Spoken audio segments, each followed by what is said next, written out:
Chapter 9 பதம் 11.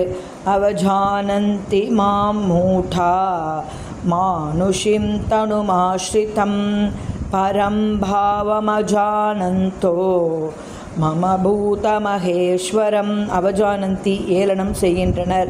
மாம் என்னை, மூட்டாக முட்டாள்கள், மானுஷிம் மனித உருவில், தனும் உடல், ஆஸ்ரித்தம் ஏற்று, பரம பாவம் இயற்கையை, அஜானந்தக அறியாமல், மம எனது, பூத இருப்பவை அனைத்திற்கும், மகா ஈஸ்வரம் உன்னத உரிமையாளர். மனித உருவில் நான் தோன்றும்போது முட்டாள்கள் என்னை ஏளனம் செய்கின்றனர். எனது பரம இயற்கையை, அதாவது இருப்பவை அனைத்திற்கும் நானே என் உன்னத உரிமையாளன் என்பதை அவர்கள் அறியார்கள். பதம் 12.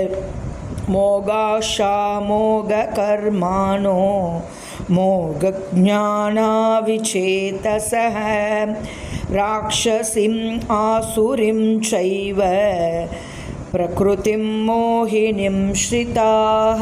மோக ஆஷாக ஆசைகளால் மயங்கியவர்கள், மோக கர்மானக பலநோக்கு செயல்களால் மயங்கியவர்கள், மோக ஞானக ஞானத்தினால் மயங்கியவர்கள், விசேதசக குழம்பியவர்கள், ராட்சசீம் ராட்சசமான, ஆசுரீம் அசுரத்தனமான நாத்திகமான, ச மேலும், ஏவ நிச்சயமாக, பிரகிருதி இயற்கை, மோகினி மயக்குகின்ற, ஸ்ரிதாக அடைக்கலம் கொண்டு. இவ்வாறு குழம்பியவர்கள் ராட்சசத்திரமான கருத்துகளாலும் நாத்திக கருத்துகளாலும் கவரப்படுகின்றனர். அத்தகு மயங்கிய நிலையில் அவர்களது முக்திக்கான ஆவல்கள், பலநோக்கு செயல்கள், அறிவு பயிற்சிகள் ஆகிய அனைத்தும் தோல்வியடைகின்றன. சர்வம் கிருஷ்ணார்ப்பணம்.